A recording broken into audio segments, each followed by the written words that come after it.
Hello दोस्तों, स्वागत है आपका हमारे यूट्यूब चैनल में। आशा करता हूँ आप लोग बहुत अच्छे होंगे, शानदार होंगे, जानदार होंगे। तो चलिए अब हम शुरुआत करते हैं। जनगणना 2011 के बारे में क्वेश्चन आपको कराएंगे, जो कि वेरी इंपॉर्टेंट हैं सभी एग्ज़ाम्स के लिए, ऑल एग्ज़ाम्स, कॉम्पिटिटिव एग्ज़ाम्स के लिए। तो चलिए हम लोग इस सेशन की शुरुआत करते हैं। तो देखिए, जनगणना 2011 की शुरुआत। भारत में पहली बार जनगणना की शुरुआत कब हुई थी?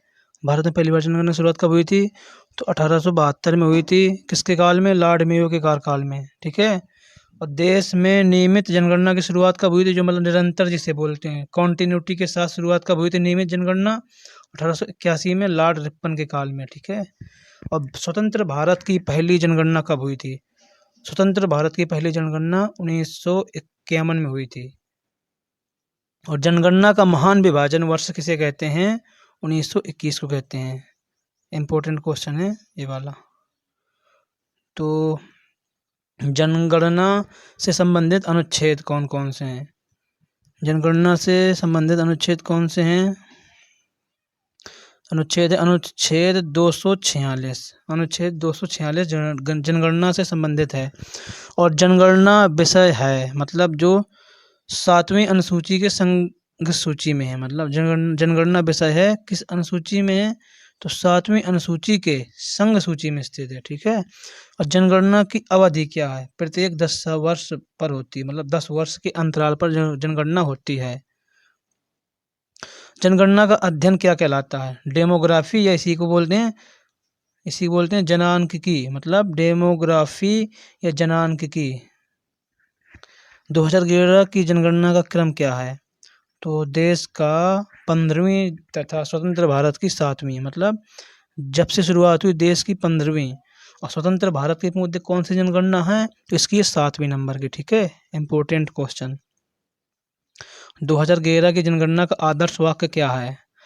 2011 की जनगणना का आदर्श वाक्य क्या है?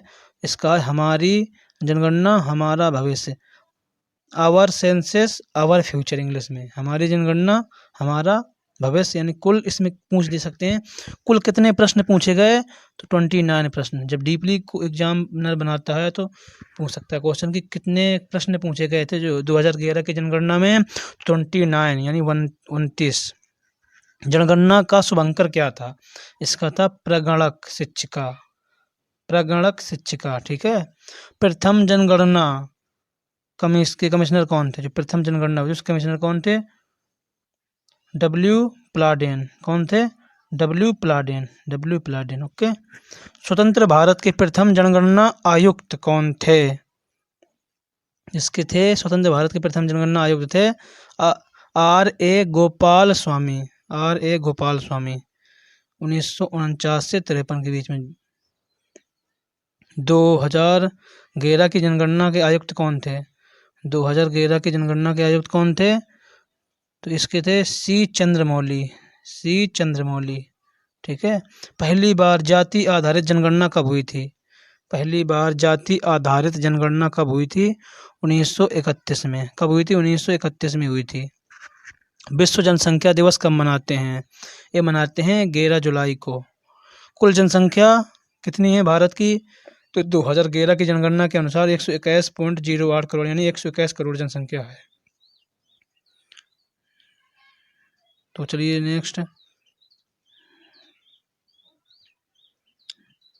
तो भारत में विश्व जनसंख्या का कितना भाग है? मतलब भारत में विश्व की जनसंख्या का भाग, जनसंख्या का 17.5%। ठीक है। और पुरुष जनसंख्या कितनी है भारत में? 62.32 करोड़, यानी कि 51.47%। और महिला जनसंख्या 58.75 करोड़ और 48.53% है। 10 की वृद्धि दर, मतलब जो 2011 में 10 की वृद्धि दर जो काउंट की गई वो थी 17.7%। और कुल साक्षरता दर कितनी है? कुल साक्षरता दर है 73%। पुरुष साक्षरता दर कितनी है? पुरुष साक्षरता दर कितनी है?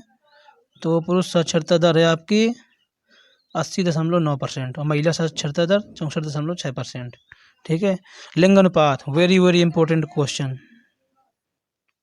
मतलब कितना लिंगानुपात है? 943 महिलाओं पर 1000 पुरुष, यानी कि 1000 पुरुषों पर 943 महिलाएं। याद रखना, ये क्वेश्चन एसएससी में पूछा जा चुका है CSL में।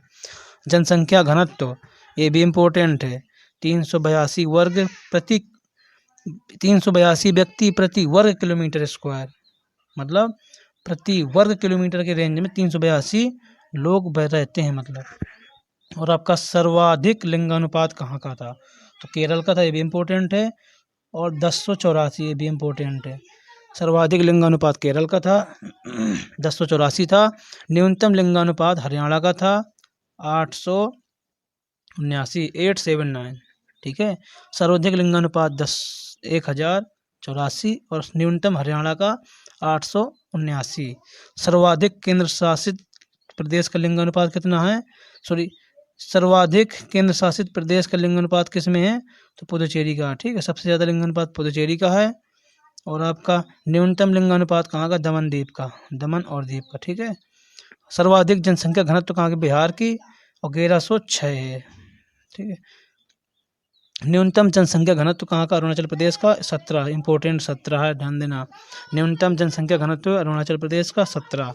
सर्वाधिक केंद्र शासित प्रदेश जिसका जन घनत्व है दिल्ली है, ठीक है। सबसे ज़्यादा जन घनत्व दिल्ली में, जनता मतलब निवास दिल्ली में करती है, कम जगह पे ज़्यादा लोग। और न्यूनतम जनसंख्या घनत्व है भाई अंडमान निकोबार में, क्योंकि पता आपका द्वीप है, इसमें जनसंख्या तो कम होगी। तो न्यूनतम जनसंख्या घनत्व किस केंद्र शासित प्रदेश का? अंडमान निकोबार का।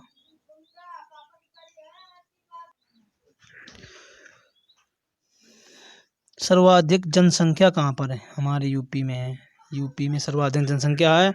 और न्यूनतम जनसंख्या कहाँ पर है? सिक्किम में। सर्वाधिक केंद्र शासित जनसंख्या, मतलब केंद्र शासित प्रदेश में जनसंख्या कहाँ पर है? आपको तो पता ही होगा, दिल्ली में है, दिल्ली में, ठीक है। और न्यूनतम किधर है? न्यूनतम केंद्र शासित प्रदेश में जनसंख्या है लक्षद्वीप में, ठीक है। और एकमात्र राज्य जहाँ जनसंख्या घटी यानी नकारात्मक हुई, नागालैंड में। नकारात्मक, नेगेटिव ना से नागालैंड। सर्वाधिक साक्षरता किस राज्य की है? तो केरल की है 94%। न्यूनतम साक्षरता बिहार की है आपकी 61.8%। और आपका न्यूनतम महिला साक्षरता, मतलब महिला जहाँ पर सबसे कम साक्षर है वो बिहार में 51.5%। और सर्वाधिक केंद्र शासित प्रदेश में साक्षरता कहाँ पर? लक्षद्वीप में अधिक साक्षरता है। न्यूनतम केंद्र शासित प्रदेश में साक्षरता कहाँ पर है? दादर नगर हवेली में। कहाँ पर? दादर नगर हवेली में। और सबसे बड़ा जिला कौन सा? ठाणे, महाराष्ट्र का। सबसे छोटा जिला दिबांग घाटी, अरुणाचल प्रदेश की। और अधिक जिलों वाला राज्य उत्तर प्रदेश, सबसे ज़्यादा जिला यहाँ पर है। तो चलिए, आशा करता हूँ आपको जरूर क्वेश्चन समझ में आएंगे। तो चलिए इसी के साथ हम इस सेशन को ख़त्म करते हैं। ओके, बाय, जय हिंद।